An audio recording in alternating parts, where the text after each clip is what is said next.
Viral di media sosial cerita seorang bapak yang menuntun motornya malam-malam karena kehabisan bensin. Cerita tersebut menjadi viral setelah diunggah oleh mantan pramugari yang kini menjadi konten kreator, Pratiwi Novianti, di akun TikTok pribadinya, @pratiwi_novianti_real pada Kamis tanggal 5 Agustus tahun 2021. Rupanya, cerita tersebut menjadi sorotan setelah bapak tersebut mengaku tak bisa membeli bensin. Hal itu lantaran uangnya hanya tersisa Rp11.000 dan memilih digunakan untuk membeli makan.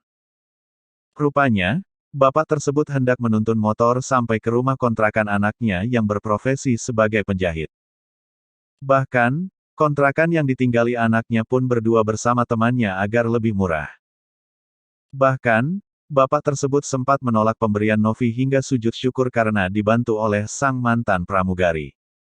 Sontak, aksi bapak tersebut pun menjadi viral di media sosial. Hingga Jumat tanggal 6 Juli tahun 2021, cerita tersebut telah ditonton sebanyak lebih dari 12 juta kali. Video tersebut juga disukai lebih dari 1,3 juta kali dan mendapat lebih dari 48.000 komentar dari warganet. Banyak warganet yang ikut terenyuh melihat aksi bapak tersebut yang rela menuntun motornya demi makan.